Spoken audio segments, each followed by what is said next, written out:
Ayan, magandang araw po sa inyong lahat. Meron po tayo ditong Suzuki Smash, no, na nagka-troubleshoot na walang po ng kuryente. Yan, check natin yung kanyang CDI, no. Putol-putol na po yung kanyang wire, dinugtong-dugtong na lang po. So, check muna natin dito kung may ground na pumapasok sa CDI, no. So, paano ba mag-check if may ground na pumapasok sa ating CDI? Yung gamit ang ating test light, ilalagay natin ito sa kulay orange or sa red, no, sa positive. Yan, sa positive ng ating wiring harness, no. Ayan. Tapos tutusukin po natin yung black na may guhit na white, which is yung po yung negative. Yun, so wala po, hindi po umilaw yung ating test light. Ibig sabihin may loss na connection or may putol sa part ng kanyang ground. Walang pumapasok na ground sa CDI. Double check natin. Yun, hindi na nakita sa camera. Wala talaga, hindi umilaw. Ayan. Ulitin natin. Wala talaga. Yung tinetest light ko dyan, yung ground ng ating CDI, which is yung po yung black na may guhit na white. Bagulo na po kasi yung kanyang CDI, yung mga putol-putol na po yung wire. So, babaklasin natin, titignan natin isa-isa kung saan po yung nagka-problema sa part na to.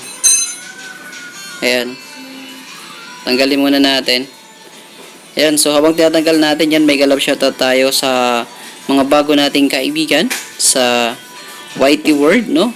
Maraming salamat sa pagtangkilik nyo sa ating mga video. At kung may katanungan man po kayo about motorcycle, no? Concern sa mga motor nyo, maaari kayong mag-comment dyan. Comment nyo lang sa comment section. Baka matulungan natin yung problema mo sa yung motor, no? Gagawa natin ang paraan para ma-solve yung problema ng motor mo. Ayan. So, wala po yung negative, walang ground na pumapasok. Check naman natin yung positive. If may positive pong pumapasok din, no? May source na pumapasok. Yan, sa pag-test ay ilalagay natin yung isang clip sa ground. At yung test light natin yung umilaw. Yung kulay orange. No? So, ibig sabihin may kuryente sa wire, i-connect na natin to sa CDI. No, ayan. So, may connection na po ng positive yung ating CDI. Yan. So, i-double check naman natin ngayon yung ground, no? Para malaman natin kung okay pa yung CDI na ito o hindi na.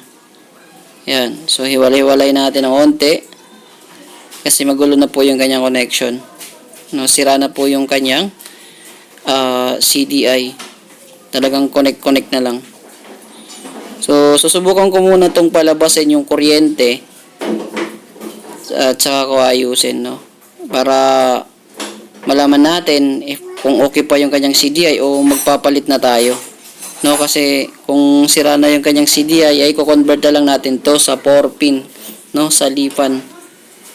Gawin nating battery operated, no? Actually, battery operated naman yung CDI na ito. Yan. So, sana okay pa yung connection niya para hindi mapagastos ng masyado yung may-ari. Ayan. So, i-connect ko muna ito. Yung positive. Ayan. Tsaka yung negative, okay na yung connection nito. Tignan natin na maayos. Ayan. So, nakakonect naman. Ayan. Kung gusto nyo malaman yung color code at wiring function ng Smash, no? Meron po tayo sa ating mga upload videos, no? Tignan nyo na lang po. I-search nyo lang po dyan sa ating upload videos or kaya ilalagay ko na lang sa description para doon nyo na lang tignan yung color code at wiring function ng CDI ng Smash or ng Suzuki Rider J. Ayan. So, titest ko kung may mag-spark. Ayun, may nag-spark. So, itong wire na ito po yung papunta sa ignition coil. Yun, may nag-spark. So, sana nakita nyo yung pag-spark na yun. So, ibig sabihin, naglabas ng kuryente yung ating CDI, no? So, good pa ito. Nagkaroon lang po ng mga loss connection dahil sa mga dugtong-dugtong na wire. No? Ayan. So, ibig sabihin, okay pa yung kanyang CDI at naglalabas pa ito ng kuryente. Ayan. So, tingnan nyo na lang po sa description box kung gusto nyo malaman yung color code at wiring function ng Suzuki Smash or Suzuki Rider J. Ayan. Meron tayo dyan, no? So, susundan natin yung wire papunta po sa ignition coil ito. Ayan. Para makita natin, no? Doon naman sa linya na yon kung may kuryente lumalabas. Okay?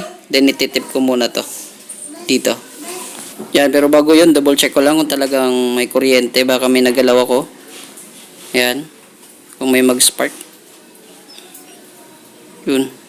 So, saan nakita nyo, no?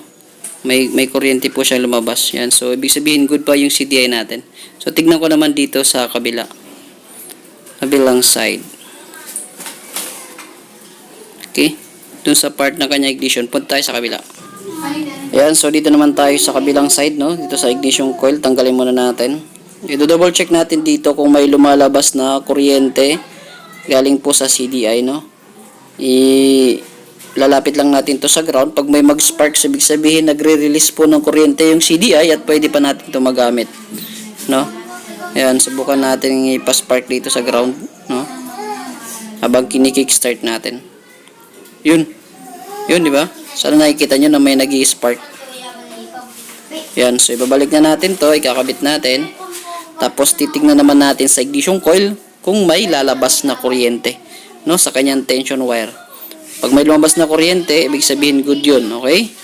So ito po yung tension wire. Hugutin ko na lang po dito para dito na tayo, hindi na tayo umikot pa sa kabila. Okay, ayan. So papa-spark natin to. Yun, Yun, may nakita na ako. So, hindi pa nakita na masyado ng camera. Pero good, may kuryenteng lumabas. Yun, hindi makita masyado sa camera. Mahinang quality yung ating camera. Pero, good siya. May kuryente na pong nag-i-spark dito sa ating ignition coil, no? Sa ating tension wire. Ayan, so dito tayo sa kabila. Papakita ko dito.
Ayan, at yung napapansin nyo sa ating stator coil ay tatlo lang po yung wire. Yung po yung charger, yung headlight, at saka yung positive ng pulser, no?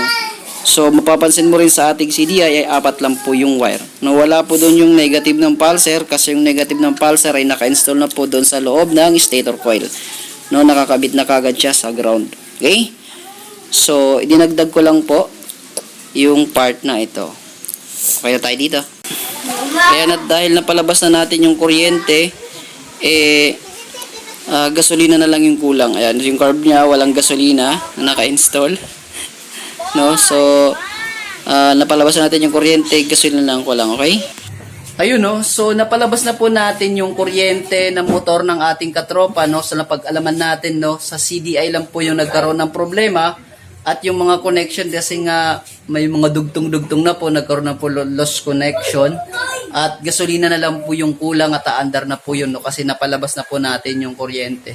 So ganun lang po, simpleng mag-troubleshoot ng Suzuki Smash, no, na 3-wire yung stator coil at saka 4-wire po yung kanyang CDI.